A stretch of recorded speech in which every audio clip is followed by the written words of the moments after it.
Recording in progress.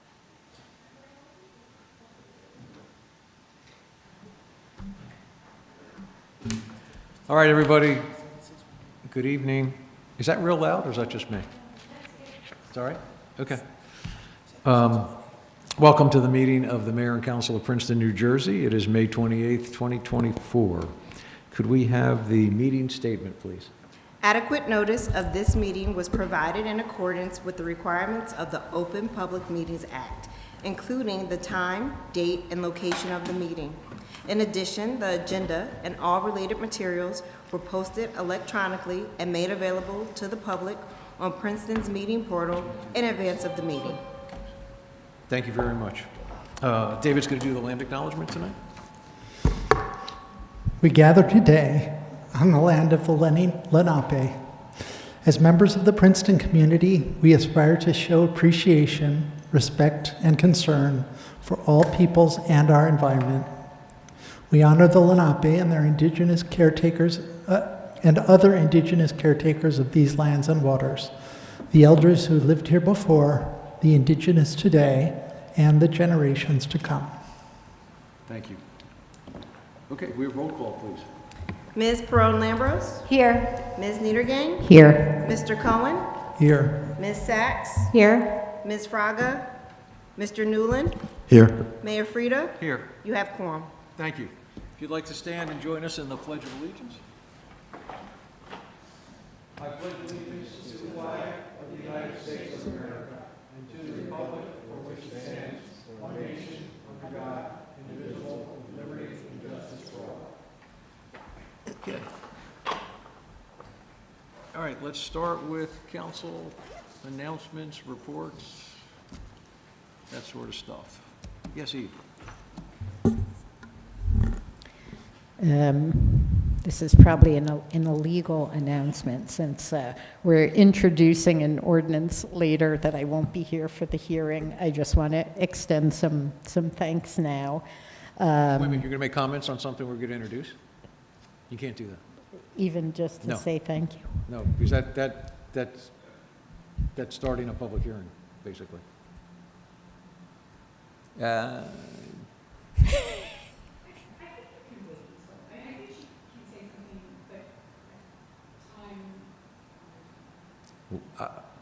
Well, let's have this debate now so we don't have to have it again. But we have, for 3.5 years, not allowed comment on something that we're introducing.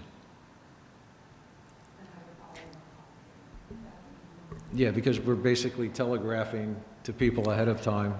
I will pass my comments on to my neighbor here for the next meeting. No, that'd be great. I'm sorry, Yes. I don't mean to give you... No, it's okay. I thought a thank you would be under the, but don't want to start a revolution. Well, I do, Well, but not. but just in all fairness and respect to No, you. no, I hear you. I hear don't you. want the public to think, well, I'm making exceptions for elected hear you. officials that we would not make for a member of the public, that's all. Thank you. All right, did you have anything else? I know. Just for that, you're not running again. Okay, fine. There you go.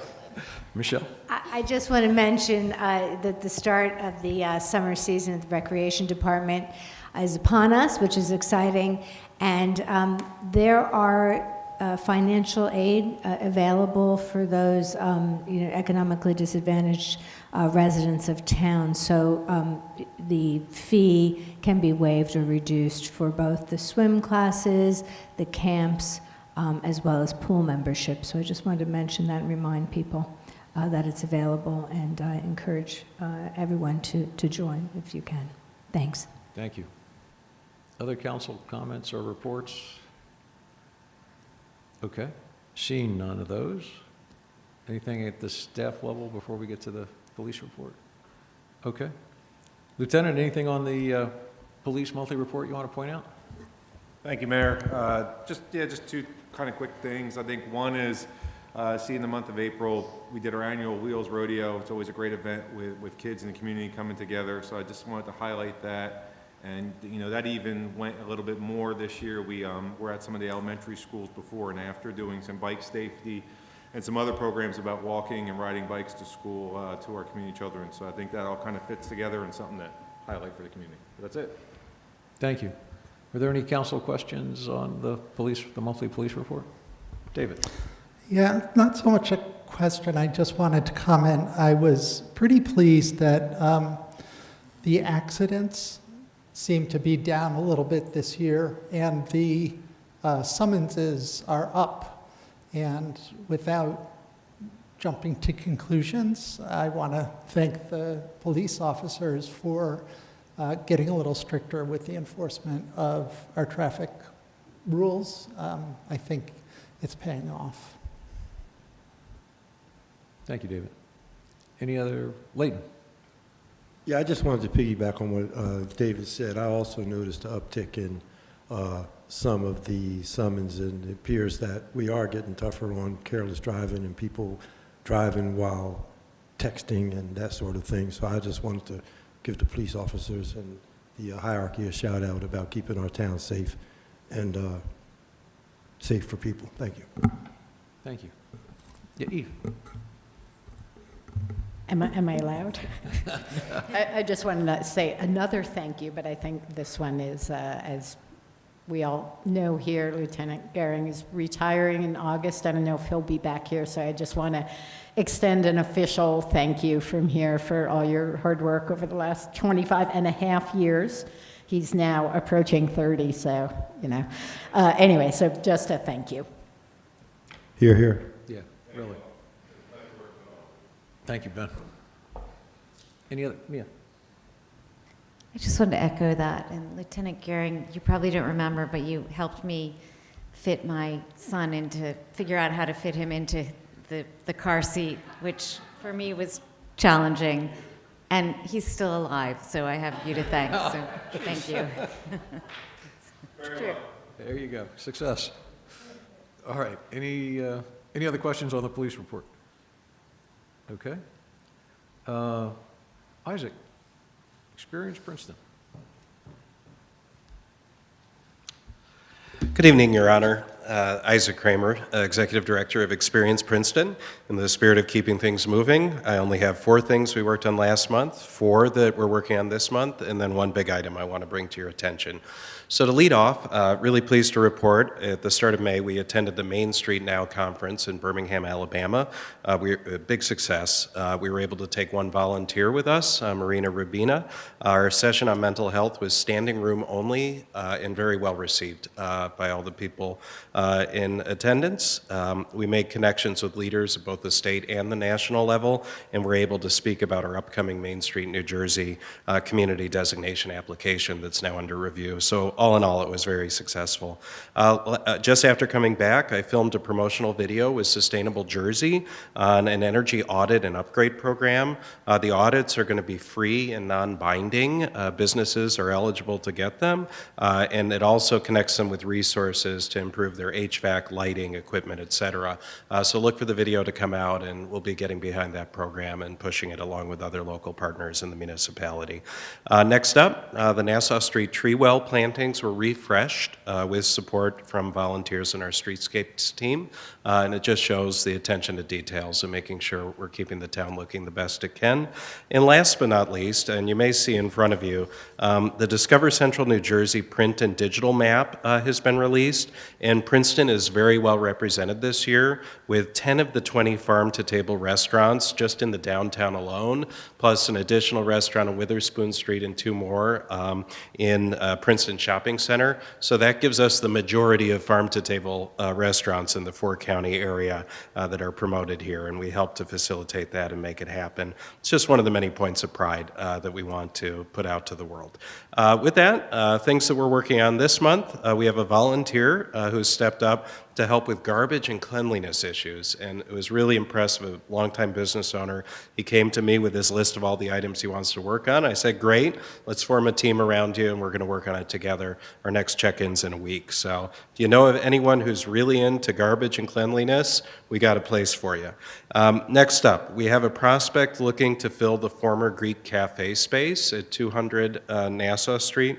It's a really important, SIF, it's really important because of several vacancies in that vicinity. So we really want to ask our partners with municipal government to keep an eye on that application as it's coming through. We're really motivated to get that space filled as soon as we can.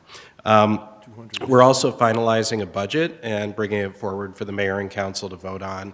We apologize we had a delay in getting our quorum, which we hope to shortly, but realistically it may be a late June introduction and a July vote. That's what we're looking at. And last but not least, this Thursday, May 30th, we have our next Experience Princeton meetup, and I'm pleased to share it'll be just down the block, Tiger Labs, 300 Witherspoon Street, starting at 4 p.m. And certainly we'd welcome anyone who would like to attend to be there. And my last item that I'd like to share with all of you is we were very fortunate to host Choose New Jersey in Princeton, also the first week of May. Our president, Aubrey Haynes, joined me, and he was able to give some remarks to over 25 international economic development staff that came to visit us in Princeton. Additionally, I was able to give them a tour, and I got a very kind note about a week later saying it was the highlight of the whole week they spent in Jersey. So we had a great time together and made lasting relationships with officials from India, Great Britain, Dubai, a few other places as well. So, and Princeton presented very well, no surprise there. With that, it's my report.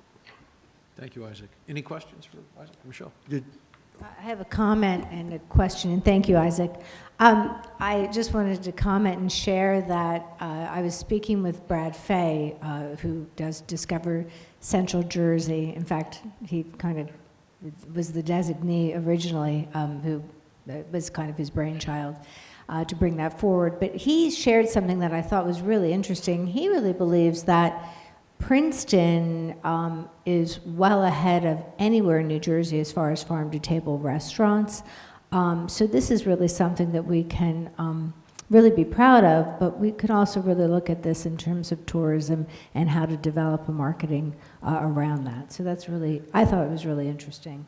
And then my question is, both to Deanna and to Isaac, is how are we doing with outdoor dining applications? I mean, it's upon us.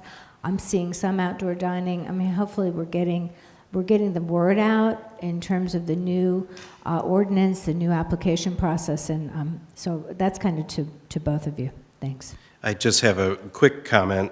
We were very pleased to invite Jim Purcell to our virtual meetup, where we had about 50 participants and got a very thorough overview of the outdoor dining program. So that was our primary way to get the message out. And we also did a subsequent follow-up message, but I'd be happy to defer to Deanna on that. Sure. All of the applications that have been submitted have been approved, or if in the case of Nassau Street, we have not acted on those applications because we're still waiting for our DOT approvals. But we also have some permits that are holdovers from last year, which are still active and in place this year. So I can pull up the numbers and provide that to you at a later time. Yeah, I didn't mean to put you on the spot. I'm just curious to see how the flow is going, because I see some restaurants that could have outdoor dining still not there yet, so hopefully we encourage them to do so. Any other? Yeah, thanks, Mayor. I just want to give a shout out to both Isaac and to our entire engineering staff. This weekend, you know, I was born and raised here, but this weekend I experienced Princeton from Friday, Saturday, Sunday, and Monday.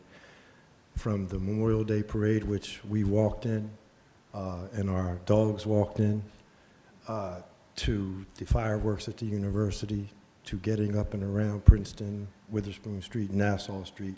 Again, I experienced Princeton, and I was, even for a native person, very damn impressed with what I saw and how I felt walking around Princeton. So thank you for helping us make this a world-class town. Thank you. Anything else for Isaac? Isaac, thank you very much. Thank you. Good night. Eve. I'm sorry, I just have to add to what Leighton said, a big thank you to Michelle, without whom a lot of this would not have happened. So just, I can't let that go by. Okay. Thank you for saying that. Thanks, Michelle. Okay. Next up, approval of minutes, the March 14th and the March 25th minutes. I know Eve had mentioned that she has to abstain for the March 14th minutes. Is there anyone else that needs to abstain for either one of those? All right, if someone would move, why don't we try to move both of them, understanding that Eve is going to abstain on the first set. So Leighton, that was moving both sets of minutes. Is there a second? Thank you, David. Any questions or comments on the two sets of minutes? Okay. All in favor, let's just do the first set so you can abstain. All in favor of the March 14th, say aye. Aye. Abstain? Thank you very much. All in favor on the second set, please say aye. Aye. No abstentions? Okay, we have those. Thank you. Any comments from the public for items not on the agenda? Sorry? Okay. I'm just looking up to see if anyone else has snuck in besides Isaac. Adam, if we could grab Meredith. And Meredith, if you could just state your name and address, and then you have 3 minutes to chat about whatever it is that's not on the agenda. Sure. Can you hear me? Yes, we can. Thank you. All right, thank you. Good evening, Mayor Frida, council members, Princeton community, future viewers of this meeting, and with recognition for the presence of the Most High. My name is Meredith Murphy, and I come to you this evening in good faith again, with concern for the community's innocence. I begin with John 8:31-32. Then said Jesus to those who believed in him, if ye continue in my word, and are ye my disciples indeed, and ye shall know the truth, and the truth shall make you free. I am calling upon all of us to keep the schools safe. All too often, school is the only place children feel secure in the world. Sexual violence does not discriminate. And for the neediest among us who may live with it at home, with sexual violence, domestic violence, and even incest, the school may be the only place where they feel safe. We can obtain a complete picture at school of the support children need to thrive, with possible referrals to appropriate agencies. As I shared in the April meeting, it came to my attention that a child experienced forceful molestation in the restroom of the lower school at the Princeton Day School, and that the perpetrator threatened the victim with unthinkable harm to the victim's family if the victim spoke out. I am here tonight to share with you that Detective Chitrin may have erred in his investigation, and that the police department is currently under investigation for possible misconduct. Specifically, after interviewing the victim, Chitrin spoke at length with the victim and their parents, obtaining additional information, and either failed to record the conversations, denied recording the interview, and may even be seeking to ensure that none of us know what happened during that conversation. That could violate the best practices required by the district attorney's office and the state.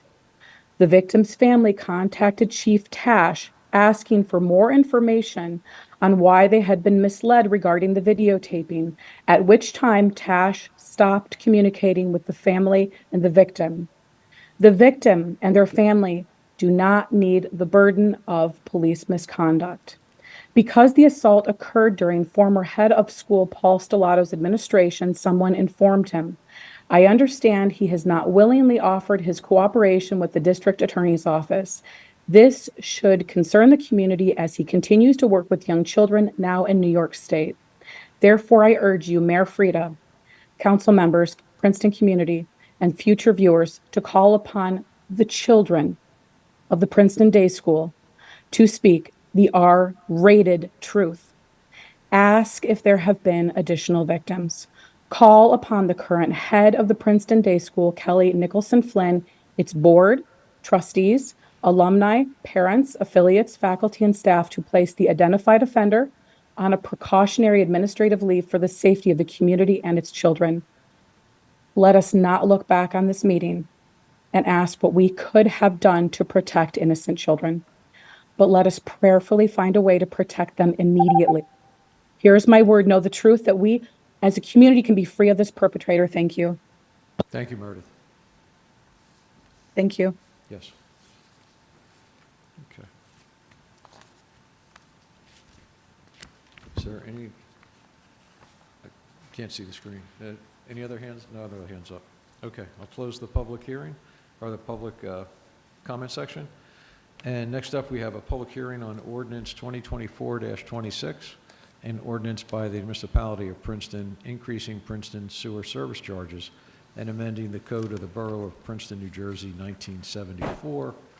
Is there a motion on that? Thank you, David. Eve's got the second. Deanna, do you want to chat about this a little bit, and then we'll get into questions? Yes, thank you, Mayor. As many people are hopefully aware, Princeton owns and operates the sanitary sewer collection system. The treatment works related to the sanitary sewer system are performed by the Stony Brook Regional Sewerage Authority, who then charges Princeton for the cost to treat the sanitary sewer flows. The sewer service charges that Princeton levies are not a tax, it is a user fee. The revenue that is generated through this user fee is used to cover the sewage conveyance and treatment costs. Their sewer users are charged based on the volume of the sewer flow that they generate each year. This usage-based fee structure is the same method used for most other utilities. It fairly allocates the cost of sewage conveyance and treatment amongst users proportionally to their usage rather than the value of their properties.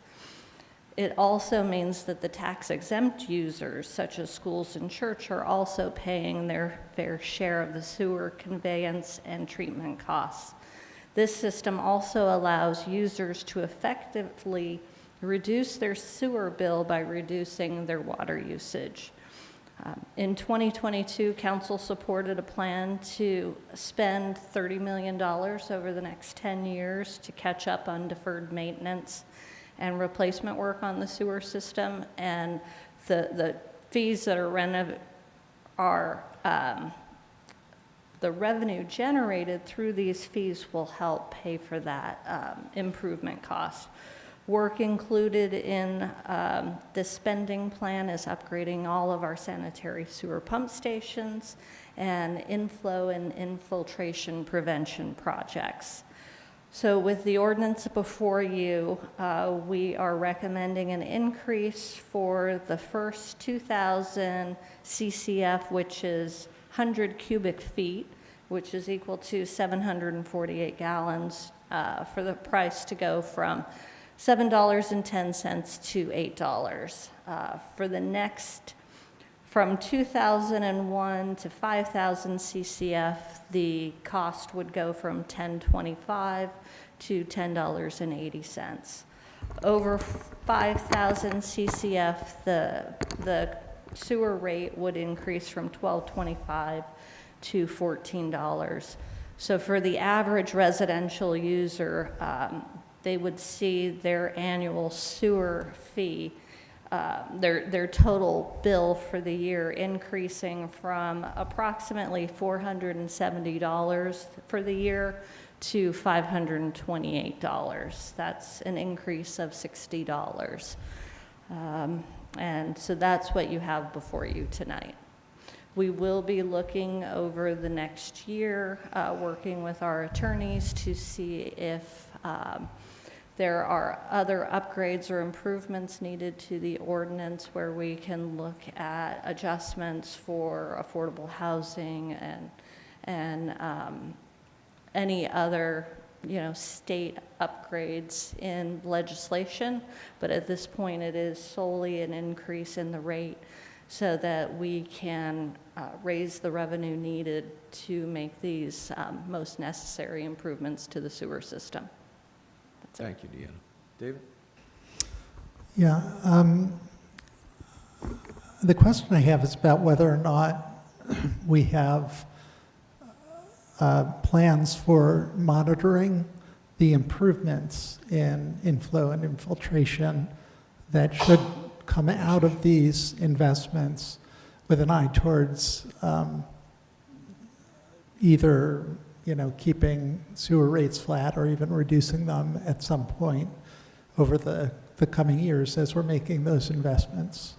Because I think I know Andrew is sort of projected where the rates need to go over the course of those years to fund the projects, but we also need to keep tabs on, yeah.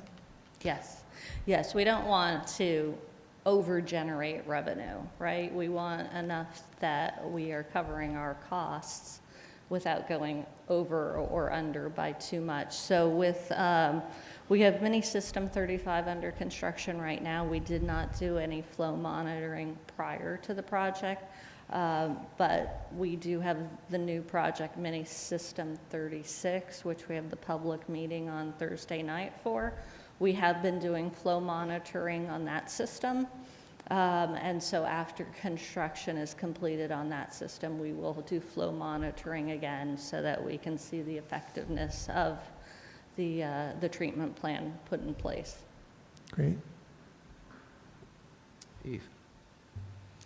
A couple of comments, and now a new comment. So the mini system 36 meeting, it is going to happen this Thursday at 6? Yep, Okay. 6 p.m. I mean, in it person wasn't- and on Zoom. Right. It wasn't like on the municipal. I know maybe it's targeted just for people who live in the area, but it's not on the municipal calendar. Like it should, because I checked to see if it was happening, and it clearly wasn't, even though Andrew had said it was. It so should be on there this afternoon. We just created the Zoom Okay, link okay. for Well, it. as of a couple of days ago, it wasn't. But, all right. So thank you for the information about how what the impact would be on the average resident. And I would ask, as we entertain these kinds of things going forward, if that information could be a part of, part of the memo that you or Andrew prepares, so as we vote on something, we know what we're imposing on our residents. And just for my knowledge, what was the conversion between gallons and 100 cubic feet? You mentioned that a little too Yes. quickly. 1 CCF is for 748 gallons. Okay. Okay, because I know basically it's, water in, sewage out. So if you, like the average household, I think it's 300 gallons. No, it's actually 135 gallons of water or 66 CCF. Okay.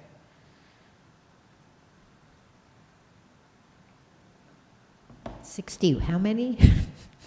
66 CCF. 66, okay, all right. I'm going to figure this out. Yeah, so I appreciate that, and just a little correction. I think you had said that we were investing $30 million over 10 years, or that's what Michelle and I heard, but it's actually $90 million over 10 years, unless you're breaking out certain aspects. Yes, this was just the increase, so it's Okay. 3 million additional per year, but yes, it is okay. 90 million. Okay, Yes, excellent. over the All right. next 10 years. Great. We had been doing approximately 6 million a year, and it's bumped up to 9. Okay, Yep. great, thank you. Mm-hmm. Thank you. I don't know who had their hand up. Michelle? Thank you. Yeah, I wanted to clarify that too. Thank you, Deanna.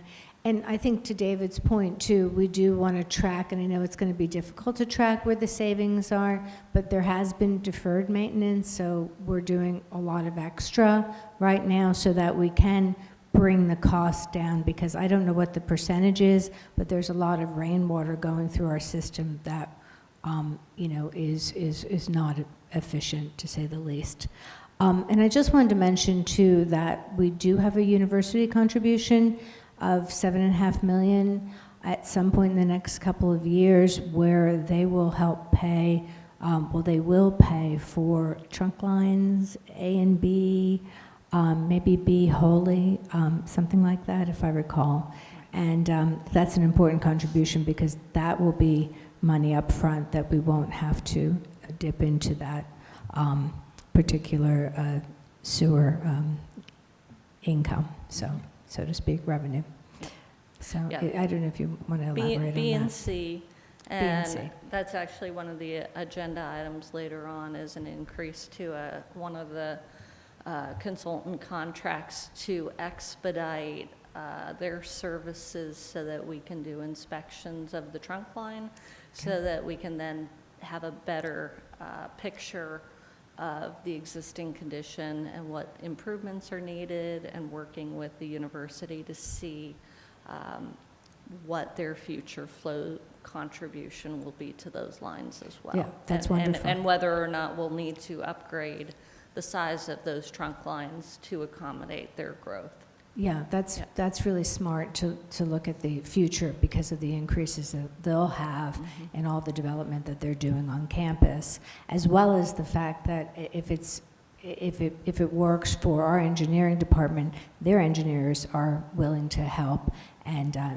give some advice and their expertise in this as well. So Yeah, that's great to hear. we've Yeah. kicked off monthly meetings with them on that project.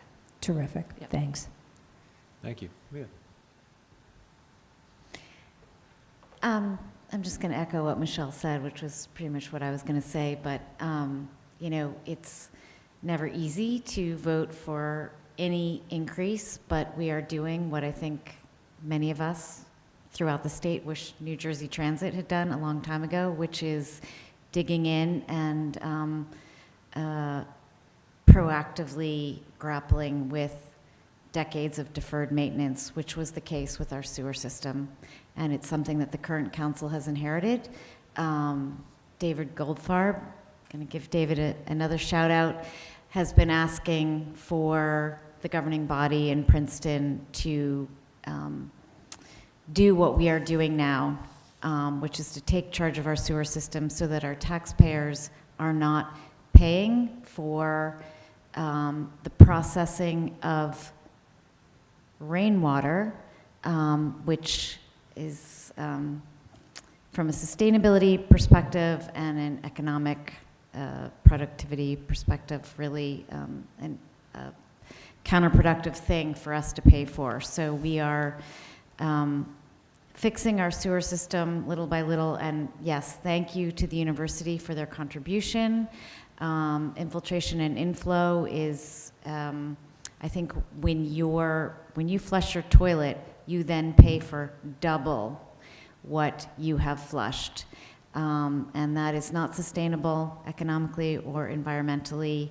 And yes, it is a slight increase now, but I want to applaud my colleagues for responsible and prudent financial management of our sewer system, which is not something that you can ignore, and which unfortunately has been ignored for a long time, and now we've reached the point where we can't ignore it any longer. And I look forward to the time when we will see cost savings because of the work that is being done now, thanks to Andrew Philippi and Deanna,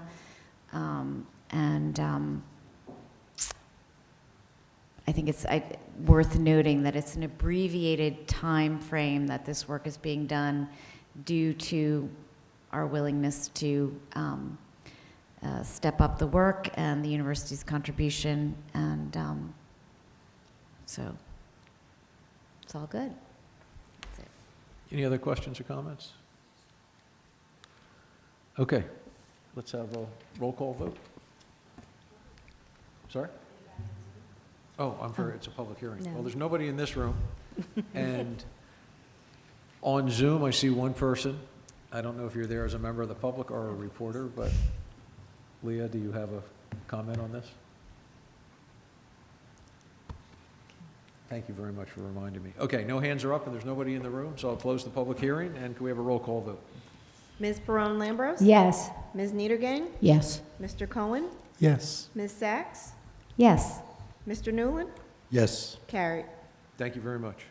Ordinance introduction, ordinance 2024-27, an ordinance by the municipality of Princeton concerning the green development checklist and information statement and amending Chapter 10B of the Code of the Township of Princeton, New Jersey, 1968. Public hearing, June 10th, 2024. Is there a motion? Thank you, Eve. Is there a second? Thank you, David. Roll call vote. Ms. Peron-Lambros? Yes. Ms. Niedergang? Yes. Mr. Cohen? Yes. Ms. Sacks? Yes. Mr. Newland? Yes. Carried. Thank you very much. All right, going to resolutions. 24-152, resolution of the mayor and council of Princeton authorizing site license agreements with Crown Castle Fiber LLC for 5 locations as follows: 280 Ridgeview Road, 562 Prospect Avenue, 316 Cherry Valley Road, 702 Cherry Hill Road, and 165 Heather Lane. Is there, thank you, Leighton. Is there a second? Thank you, Eve. Questions or comments? Mia? Jim Purcell's not here, so this is probably a rhetorical question, but does this mean we'll have any improvement in our cell phone service? Of course it will. Yes, these installations are adding 4 and 5G, and it's co-location of various service providers as well. Yes. And I don't know if you heard, we did the cell location by Elm Court is up and running and active, which is great news. That's great. I remain skeptical but hopeful. Thank you. Eve? So, sorry, Deanna, this is also maybe more a Jim question, but looking at the map, for, one of these is on Prospect and Riverside, and the other 4 are, it seems to me, very densely located in a particular area. And so my question is this the level of density we need to get better service? Because if the answer is yes, it's going to be like a long time. It just struck me. I kept looking up one after another on Google Maps. Of course, later there was a map of all of them, and I could have saved myself the time. But so, I mean, it just struck me how close together, and and I don't know if it's maybe on 2 different sides of the ridge, or whatever you can say about that, or if not, you can just have Jim send me a 2-sentence explanation. Well, 3 of the installations are on, very close to or on Cherry Valley Road. And as you may know, that is a very well-treed corridor, and you have the ridge as well to the south of Cherry Valley Road. So there's not a lot of transmissions that's going like over the ridge. Because of those 2 factors. So yes, this I think is indicative that it has to be kind of a linear path for the transmission, as well as for the users, because the users are within that corridor as well. So that, my takeaway from that is, in an area that was mostly flat, you could maybe have fewer installations if there weren't as many trees, and like downtown or something like that, not as many trees, it's pretty flat, they're buildings, inconvenient. Yeah, What if we took down? You still have the buildings, right? I mean, if we were a town of bungalows, maybe with no trees, then maybe it wouldn't need the density, but also depending on the type of service, the bandwidth is such that you have to have closer proximity between the facilities. Okay, thank you very much. Yep. Yeah, the 5G requires a lot more of the nodes closer together. The 4G, you could have them, as Deanna said, depending on the topography, you might be able to get away with them not having as many as close as possible. Right. And then if you have a macro site as well, that it can work in conjunction with, those are all varying factors. So my question is related, but a little bit more general, which is, how much input do we have into the prioritization of parts of town to improve their coverage? In other words, was this decision, I understand the intent behind getting better coverage for a part of town, and that one area at a time probably is better than a scattering of, individual cell locations, in a spotty way around town that doesn't actually improve the service because because they're not close enough together. But the question is, who's choosing which parts of town to prioritize? Do we know? I don't have an answer, but I can look into it.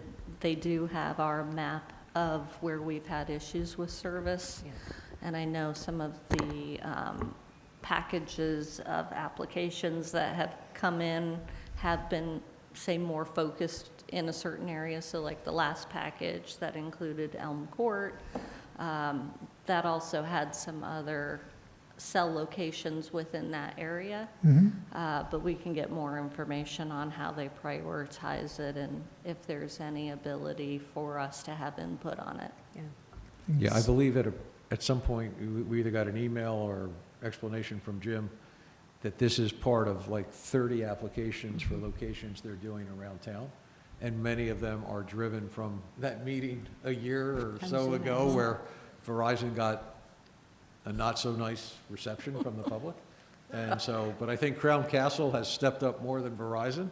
And Crown Castle, luckily Verizon is like, okay, Crown Castle's providing all these facilities, so we're jumping on. But I believe Jim had tried to express to us that this is an actual real effort to meet a lot of the concerns coming up in different areas of town. So anyway, Michelle. Yeah, those both of my questions, and my comment is that I think it's really good, though, that they're co-locating so that they can start to solve all the different cell phone provider problems.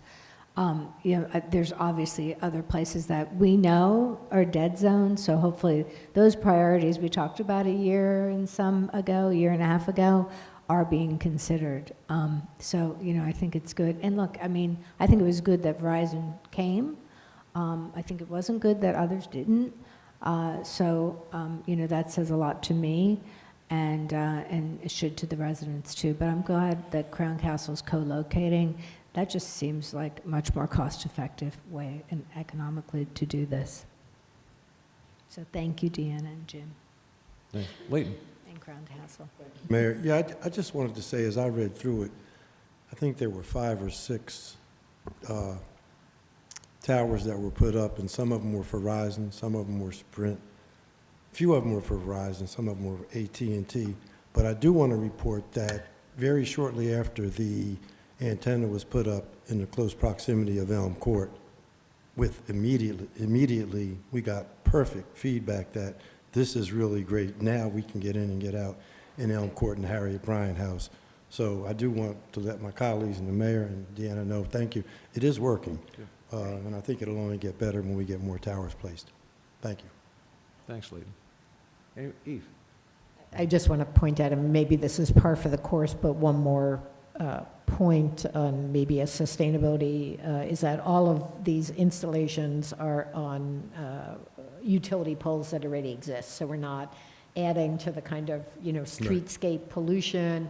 Many of them are a few feet taller, from 31 to 35, but just seems like we're going to have better service and hopefully nobody's going to complain about it. So that's really a win-win.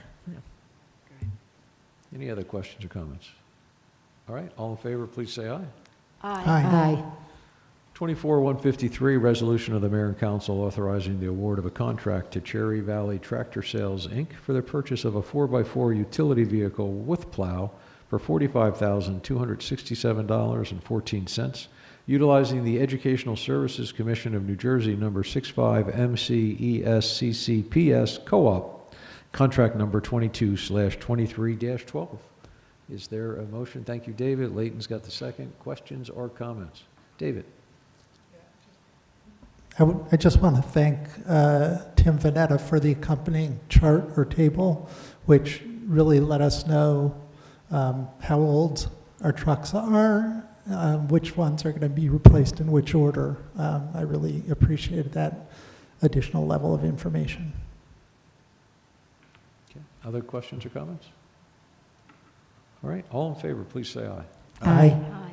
24-154, resolution of the mayor and council of Princeton authorizing partial release of inspection fees in the amount of $37,104.50 to the Snowden Development LLC for Windy Top Major Subdivision Block 3001, Lots 1 and 2.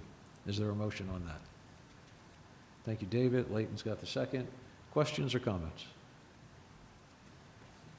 All right, seeing none, all in favor, please say aye. Aye. 24-155, resolution of the Mayor and Council of Princeton authorizing the award of a contract to Winter Ford for the purchase of a 2024 Ford F-250 pickup truck with plow and liftgate for $56,174, utilizing New Jersey State Contract Number 88726, T2100, vehicles, trucks, Class 2, pickup/utility with snowplow option. Is there a motion? Thank you, Eve. Is there a second? Thank you, Leighton. Questions or comments? I see none. All in favor, please say aye. Aye. Aye. 24-156, resolution of the Mayor and Council authorizing the award of a contract to Cherry Valley Tractor Sales, Inc. for the purchase of a Kubota KX080-5R3A mini excavator for $131,683.92, utilizing the Educational Services Commission of New Jersey, number 65MCESCCPS, co-op contract number 22/23-12. Is there a motion on that one? Thank you, David. Is there a second? Thank you, Michelle. Questions or comments? All right, seeing none, all in favor, please say aye. Aye.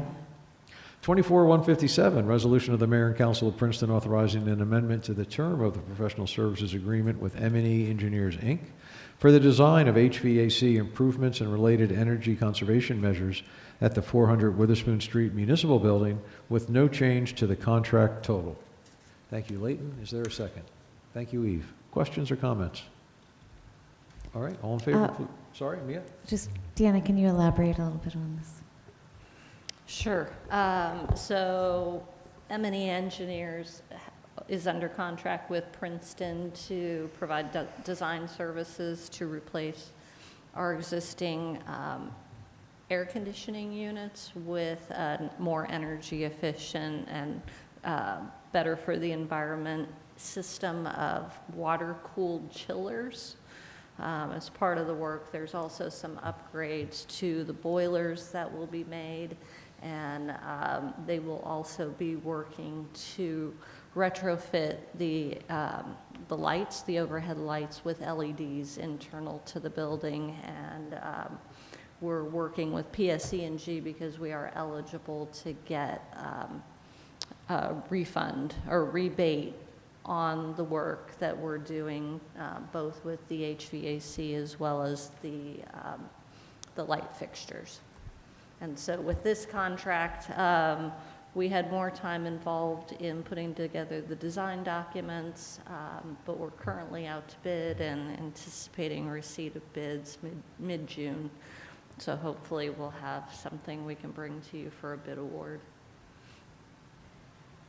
And is this in the context of an ESIP? Are we, or any of the state plans to assess the energy efficiency in our buildings? No, we had looked at the ESIP. We had done energy audits for the building, and M&E, under a separate contract with us, had done a complete kind of energy assessment, came up with about 13 different alternatives to investigate, and then narrowed it down to a few of recommended improvements, which included the chillers and the lighting upgrades. So it's not through an ESIP program. That's kind of, there's a lot of paperwork, and this type of work doesn't always get the best return from a program like that. But we are able to receive, like I said, rebates from PSE&G. We are also looking at the infrastructure bill to see if there is any opportunity to get money through that program. Again, that one's a little bit different because as far as I understand it, the money would actually go back to M&E and not to us.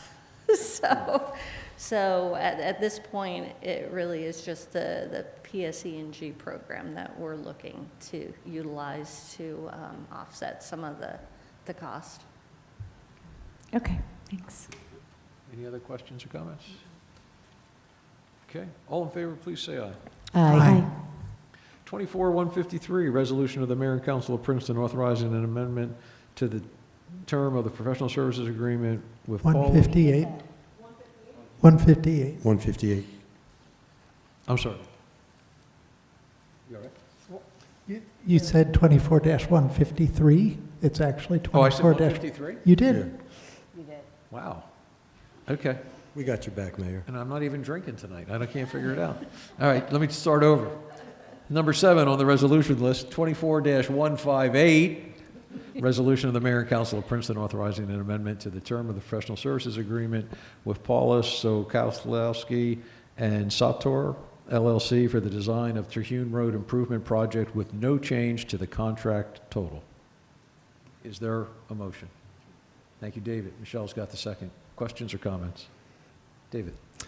So I just wanted to ask, I saw in the memo that we need to award a contract by October, and it sounds like we're waiting on, is it DEP that issues the flood hazard area? Yes. Are we worried about being able to meet that schedule for the? No, we're not worried. We've gotten through Mercer County, we've gotten through DRCC. There's been active conversations with DEP, so we're not worried. We're actually looking to submit documents to DOT in July so that they can start their review. So we're in good shape to be able to go out to bid and award by the deadline. If you're not worried, I'm not worried. Any other questions or comments? All in favor, please say aye. Aye. 24-159, resolution of the mayor and council of Princeton amending a professional services agreement with H2M Associates, Inc. for engineering design, contract administration, and reporting services in connection with the cleaning and televising of sanitary sewer trunk lines, increasing the contract amount by $33,900 for a new not-to-exceed contract amount of $53,700. Mia's got the motion, Eve's got the second. Questions or comments? All right, seeing none, all in favor, please say aye. Aye. 24-160, resolution of the mayor and council of Princeton authorizing an amendment to the term of the professional services agreement with French and Perello Associates for the design and preparation of construction plans for the Cherry Hill Bikeway Extension Project with no change to the contract total. Is it Layton's got the motion? Is there a second? Michelle's got the second. Questions or comments? Mia? Deanna, do you want to elaborate? I can elaborate. So this is, we are extending the shared use pathway from Foulet Drive up to Crestview Drive. The project includes installing an 8-foot wide shared use path. So French and Perello has been working with us to design the improvements. There are right-of-way easements that we need from 3 properties, so we're working through that process. We've had a neighborhood meeting. There's a lot of support in the neighborhood to make that connection up to Crestview. And we just needed a little bit more time to get through the design process. And typically, we had been doing professional service agreements for a year. With our QPA, we're finding that we do have the ability to extend those professional service agreements until the services are completed. So that may be something that you'll see less of these time extensions because we'll be able to account for that in the initial contract. But basically, like all of these infrastructure upgrades and improvements, it's a balancing act of trying to figure out how much of an investment it is, what grants we might receive to offset the taxpayer cost, and how many residents it benefits, right? And so in this, we did all of those calculations and in consultation with the neighbors and so on, felt that this was, all of those things, those added up to the equation that it was a worthwhile investment. Yes, yes, we have, it's part of the bicycle master plan. And there is a program called Bikeways where DOT provides grants but it's only for new mileage. So oftentimes our projects are more of a rebuilding, and so this was a great opportunity to be able to build a portion of the bicycle master plan, utilizing the state funds. And once we get up to Crestview, it really kind of opens up the opportunities, because you can go through Crestview, Montedale. There's an emergency access that gets you to Balcourt. So there's quite a few residents that can benefit from having this extension in place. A lot of bang for the buck. Yes, definitely. Okay. David? Yeah, and I just wanted to comment, one of the other great things is this really is the steepest section of Cherry Hill, and it's very challenging for cyclists, who may be going 3 to 5 miles an hour, struggling up that hill. Yes. And it's narrow, being passed by cars and stuff. So I think this is a really excellent prioritization of a good location for a shared use side path. Good point. Any other comments or questions? All in favor, please say aye. Aye.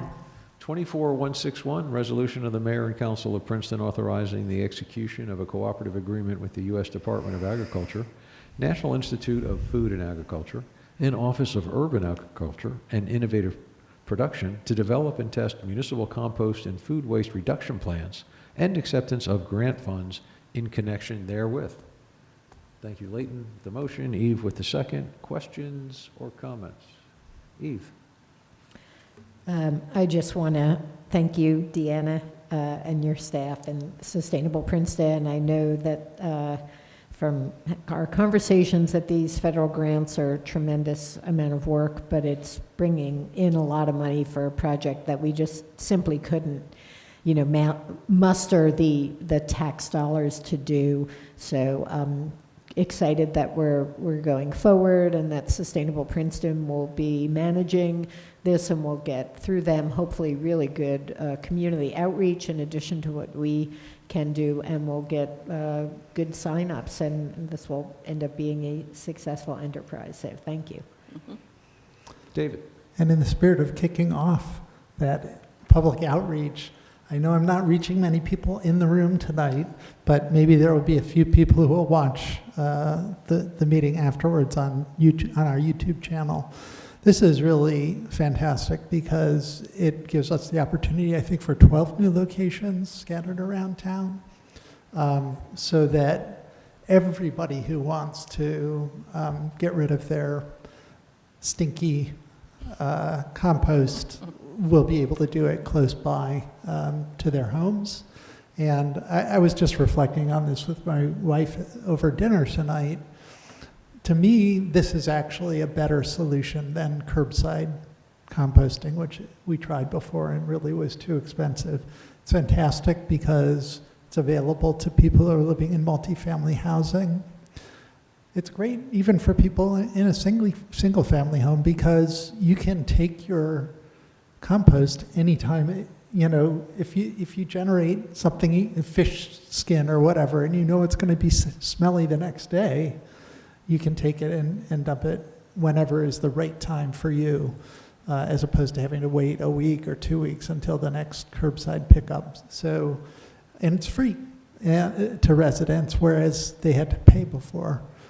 And even when they were paying, it wasn't really covering the cost. So I just really want to promote, to the extent I'm able, and I hope everyone else on council will join in, that this is a really great opportunity, and please start to think about composting your food scraps.